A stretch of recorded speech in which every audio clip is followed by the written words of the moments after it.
Olá, eu sou a professora Amanda e estarei ministrando essa aula de História pelo Sistema de Ensino Uniavan. Nós começamos a primeira aula do sexto ano com o tema Mundo em Movimento. Logo nas páginas 4 e 5, nós encontramos algumas imagens que devem ser analisadas com cautela. Você conseguiu perceber o que as imagens nos mostram? Na sua opinião, por que será que as pessoas migram? Ou seja, se deslocam de um local para o outro. Você sabe se na sua família há casos de pessoas que migraram de lugar? Se não souber, pergunte a um adulto. Na página 6, nós encontramos uma imagem que representa as ruínas do Templo de Júpiter, um antigo templo romano. Nós vimos também, anteriormente, que os antigos romanos, ao longo da sua história, ampliaram bastante os seus domínios. Com isso, inúmeros povos se incorporaram ao que mais tarde seria conhecido como Império Romano. Roma se tornou uma área muito diversa, com a presença de inúmeras pessoas que, apesar de conhecerem o idioma e a cultura romanos, mantiveram também sua cultura, seu idioma e suas crenças de origem. O contato entre diferentes povos e as constantes ondas migratórias a partir do século V abalaram consideravelmente a economia e a política romanas. Vamos conhecer um pouco mais sobre esses povos migrantes a seguir. Um dos povos que foram incorporados ao Império Romano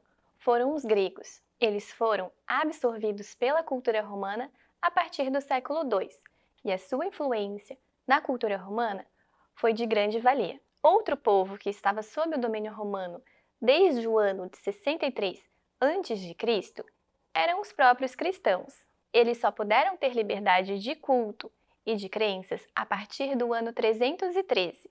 Mas você pode aprender mais sobre isso na página 8 do seu material didático. Conheça também os povos hunos e germânicos, que também foram incorporados à cultura romana. Depois, realize as atividades sobre esses povos que acabamos de conhecer na página 10 do seu material. Já nas páginas 13 e 14 do nosso material didático, nós encontramos dois mapas. O primeiro se refere à divisão do Império Romano ao final do século IV. Já o segundo apresenta uma nova formação dos reinos germânicos e do Império do Oriente, a partir do século VI.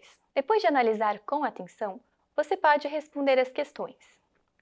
A qual período se refere cada mapa? Quais mudanças ocorreram no período retratado entre o mapa 1 e o mapa 2? Quais permanências podem ser observadas nos dois mapas? Com base no que você aprendeu sobre a relação entre romanos e germânicos, o que pode explicar as mudanças retratadas no mapa 2? Bom, a desintegração do Império do Ocidente não significou o fim das rotas comerciais. Essas rotas que uniam distantes regiões dos continentes asiático, africano e europeu se consolidaram e novos atores passaram a emergir a partir do século VI.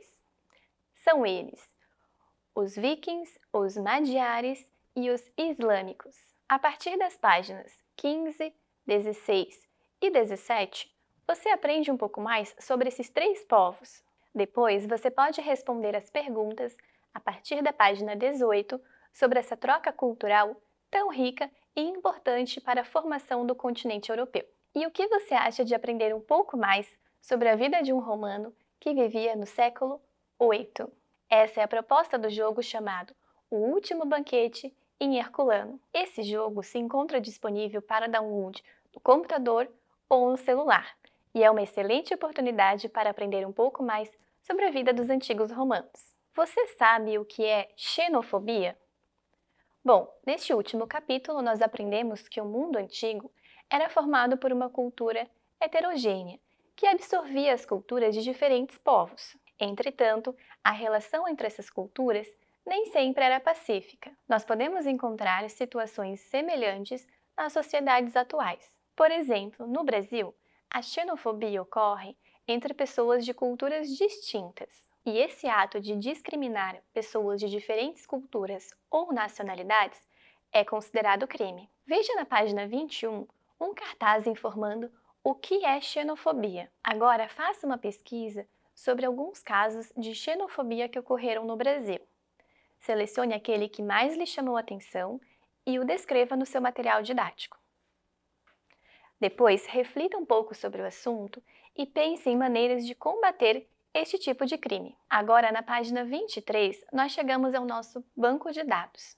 E para respondê-lo, você pode revisar o material estudado até o momento. Bom, pessoal, essa foi a nossa aula de História e eu vejo vocês na próxima aula.